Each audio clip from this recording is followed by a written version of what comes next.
Jelang menghadapi Irak dan Filipina, Indonesia mendapat banyak kabar baik, dan sebaliknya, Irak justru mendapat kabar buruk.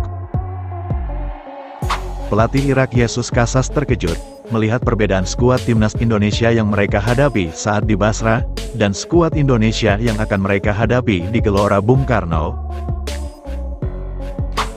Sintayong dan sejumlah pemain timnas Indonesia terus mengingat kekalahan Indonesia saat di Basra, agar menjadi cambukan semangat untuk balas dendam permalukan Irak di GBK. Sebelum kita bahas secara lengkap, mohon Anda simak hingga selesai, agar Anda dapat memahaminya secara utuh. Berikut berita selengkapnya yang sudah kami rangkum.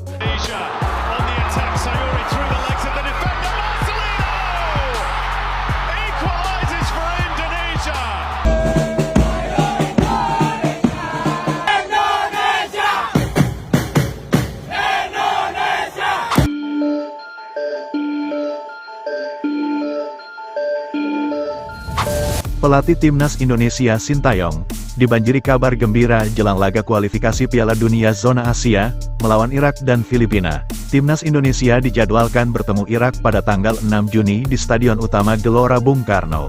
5 hari kemudian, timnas Indonesia bakal menjamu Irak di stadion yang sama. Laga tersebut sangat penting bagi skuad Garuda untuk memastikan diri lolos ke putaran ketiga. Jika Indonesia mampu meraih satu kemenangan dari 2 laga, melawan Irak atau Filipina, maka satu tiket babak ketiga sudah berada di genggaman.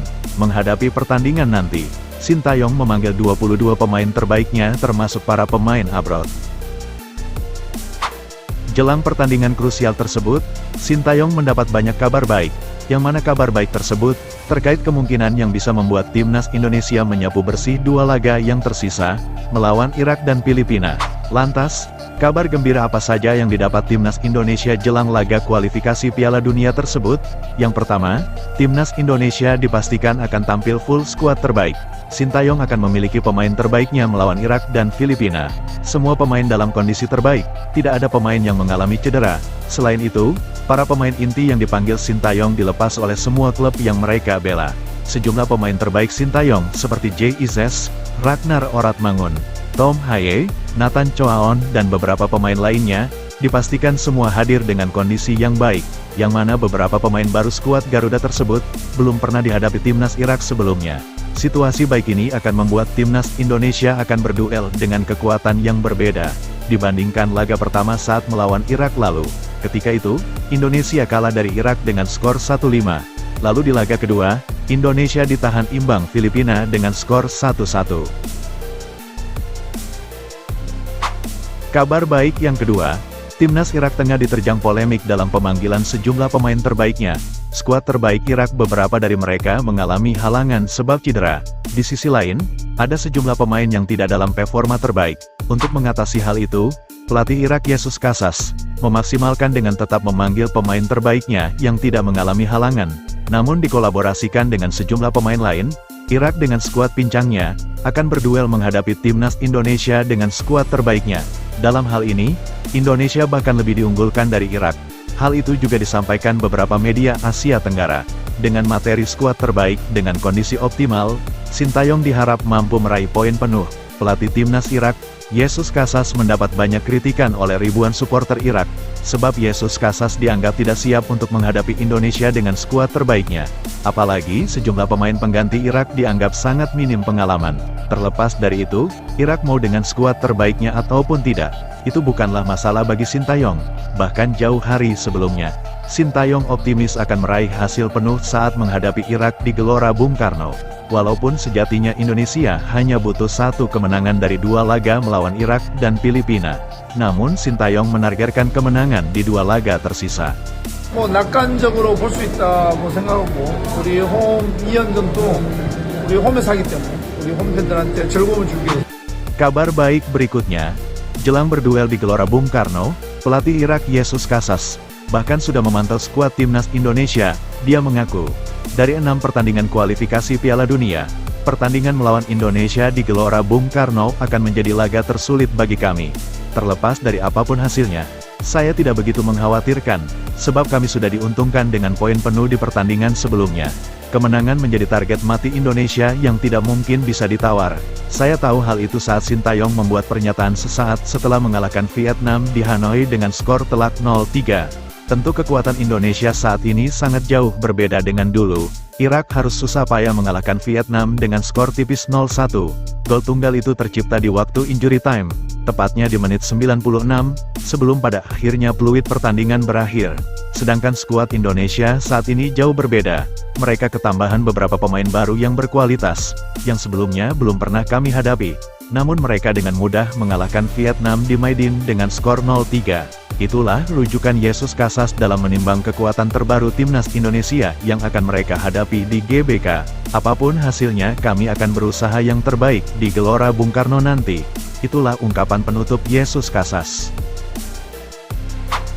Dari pernyataan pelatih Irak Yesus Casas itu, tentunya Irak menyadari akan menghadapi sejumlah pemain yang berbeda, dengan kualitas yang lebih baik dari sebelumnya.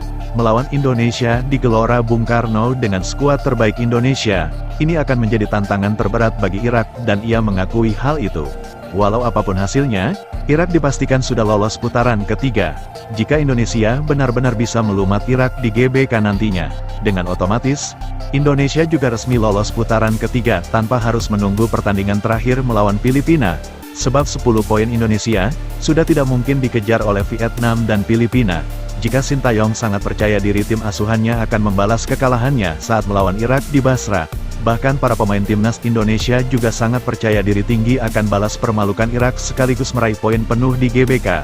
Kesempatan balas dendam ini benar-benar dimanfaatkan Sintayong untuk membalas kekalahan memalukan 5-1 saat bertandang di Irak. Saat itu, timnas Indonesia harus berduel dengan skuad yang pincang, yang mana setidaknya ada 6 pemain inti timnas Indonesia tidak dapat bergabung, seperti Ivar Jenner, Marcelino Ferdinand, Justin Hubner dan beberapa pemain inti lainnya. Dan untuk saat ini, Indonesia ketambahan sejumlah pemain berkualitas seperti J.I.Z, Ragnar Oratmangun, Tom Hey, dan Nathan Choaon, ditambah sejumlah pemain inti lainnya yang dulu belum sempat bertemu Irak saat di Basra. Maka dari itu, kesempatan emas ini akan dimanfaatkan Sintayong untuk balas dendam dengan memaksimalkan skuad terbaik timnas Indonesia, melawan timnas Irak yang sedang pincang. Selayaknya pertandingan Indonesia di Basra yang lalu, yang mana Indonesia juga pincang saat melawan skuad terbaik Irak. Rasa percaya diri serta rasa ingin balas dendam itu tidak hanya dirasakan Sintayong saja. Bahkan pernyataan balas dendam dan percaya diri itu juga diungkapkan langsung oleh winger timnas Indonesia, yakni Ragnar Oratmangun. Dia mewakili rekan satu tim. Ia cukup percaya diri menatap duel lanjutan kualifikasi Piala Dunia. Indonesia akan bertemu Irak dan Filipina. Dua laga tersebut cukup krusial demi menjaga langkah skuad Garuda lolos ke putaran ketiga dan mengunci tempat di Piala Asia 2027 mendatang. Pasukan Sintayong minimal butuh satu kemenangan untuk bisa melaju ke putaran ketiga kualifikasi Piala Dunia, melalui Ragnar Oratmangun. Ia menjelaskan, persiapan timnas Indonesia akan dilakukan dengan semaksimal mungkin.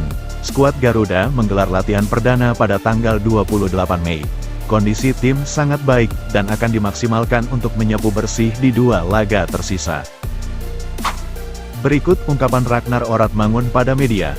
Saya bersiap untuk pertandingan timnas Indonesia.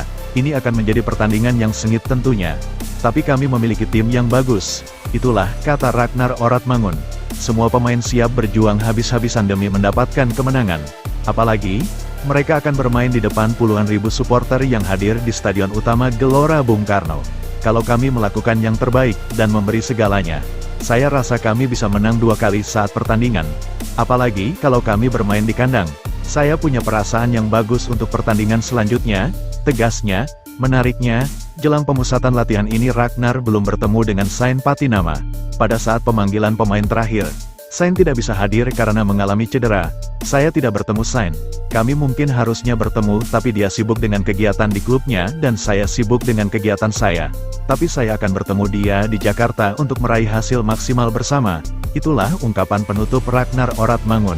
Bagaimana dengan prediksi Anda soal pertandingan antara Irak dengan skuad pincangnya, melawan Indonesia dengan skuad terbaiknya yang mana pertandingan itu digelar di kandang sendiri? Silahkan beri prediksi jalannya pertandingan, sekaligus prediksi skor Anda di kolom komentar.